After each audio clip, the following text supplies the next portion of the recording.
একজন মুসলিম নারী, একজন ইমানদার নারী স্পষ্ট দিক নির্দেশনা। আল্লাহ বলছে দুনিয়া চাইলে দুনিয়া নাও, ইমানদারের পরিচয় ছেড়ে দাও, ইমানদারের সাথে সম্পর্ক ছেড়ে দাও। আর যদি আখেরাত চাও, আল্লাহ চাও, রসুল চাও, তাহলে আখেরাত থেকে বিনিময় নিবা, নেক কাজের মাধ্যমে তার জন্য প্রস্তুতি নাও। কথা বুঝছেন কিনা বলে? এখন তাফসীরের মধ্যে আছে এই আয়াত নাজিল হওয়ার পর নবী সাল্লাল্লাহু আলাইহি সাল্লাম ঘরে আসছে। আয়েশা ওই নেত্রীরে ডাক দিছে।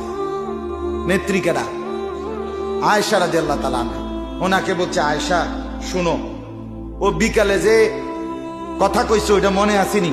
কহ মনে আসি, অল্প দূর আগে কইছি, মন থাকতো না? হ্যাঁ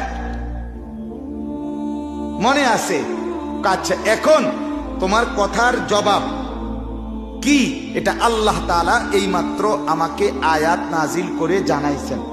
নবীজি ভূমিকা কইতেছে, জানাইছেন, এখন আমি শোনাবো তোমাকে, তবে শুনো তাৎক্ষণিক সিদ্ধান্ত দিতে হবে না।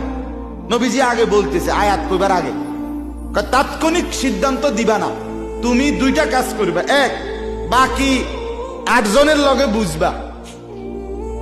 কথা বোঝেন না? তোমার যারা সাথে তাগর লগে বুঝ করবা, এক। আর দুই, তুমি ব্যক্তিগত ভাবে তোমার বাবা, তোমার মা আবু বকর সিদ্দিক, তোমার বাবা আমার সাহাবী আবু বকর, তোমার আব্বা মার লগে বুঝবা। এরপরে আমারে জানাইলে চলবে, এক্ষুনি বলতে হবে না। কথা বুঝেন না? প্রস্তাব তো দুই কথা, দুনিয়া চাইলে নেও, রাসূলুল্লাহর স্ত্রী ছেড়ে দাও। আর আখিরাত চাইলে, আল্লাহ রসুল চাইলে কি করতে হবে? নেক কাজের মাধ্যমে সবর করতে হবে, এবং ওইখান থেকে কি নিতে হইবে? আখিরাত থেকে বিনিময় নিতে হবে। তো আল্লাহর নবী এই ভূমিকা বলার সাথে সাথে আয়েশা রাদিয়াল্লাহু তাআলা আনহা বুঝছে ঘটনা খারাপ। উনি বুদ্ধিমতী না, উনি তো বুঝা লাইছে যে যেমনি কইতে আছে গোলাইয়া লক্ষণ বালা না। তো বলতেছে ইয়া রাসূলুল্লাহ, কাল লগে বুঝমু না বুঝমু সেটা তো পরের কথা, আগে কোন না কি হয়েছে সেটা কোন, আয়াতটা বলেন আগে আল্লাহ কি বলছে। তা আল্লাহর নবী সাল্লাল্লাহু আলাইহি সাল্লাম তখন এই আয়াতগুলো পড়ে শুনাইলেন।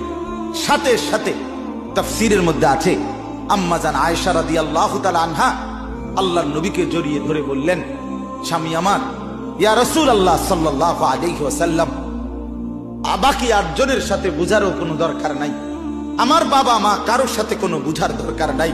খোদার কসম স্বামী আমার, যদি আপনাকেই না পাই তো গোটা পৃথিবীও আমি লাথি মেরে ফেলে দিলাম। একজন মুসলিম নারী, একজন ইমানদার নারী স্পষ্ট দিক নির্দেশনা। আল্লাহ বলছে